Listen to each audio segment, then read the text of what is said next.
Now we're going to move on to some independent practice problems. For both of these examples, they're giving us the percent. We need to figure out what fraction out of 100 this would be. We're also going to convert to a decimal.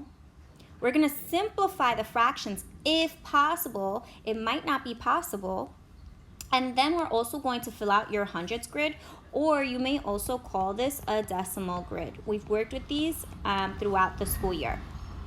Let's start with this first one. If you have 3%, remember that percentages are out of 100. That's the same thing as having 3 out of 100. That's 3/100. During the school year, we've done a lot of work with converting from fractions to decimals and vice versa. You know that if you say a fraction out loud, and if it has a power of 10 in the denominator, it's easily converted to a decimal. If you have 3/100, that's the same thing as having 3/100.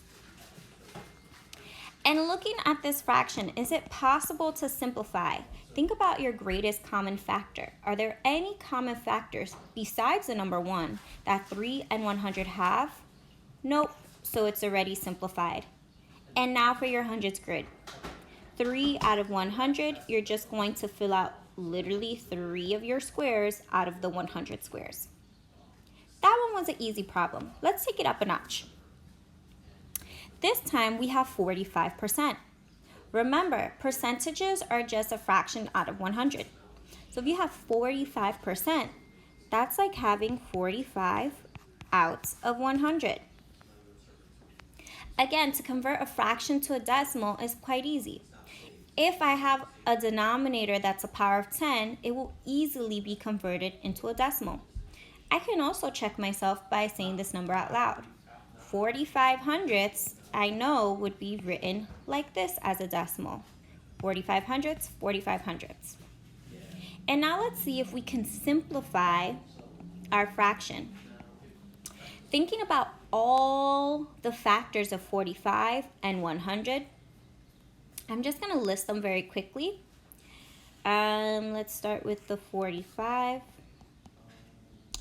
I know 1 times 45, 5 times 9. Let's move on to the hundreds. 1 times 100, 2 times 50, 4 times 25, 5 times 20, and I'll see that my greatest common factor is 5. I'll divide by 5/5,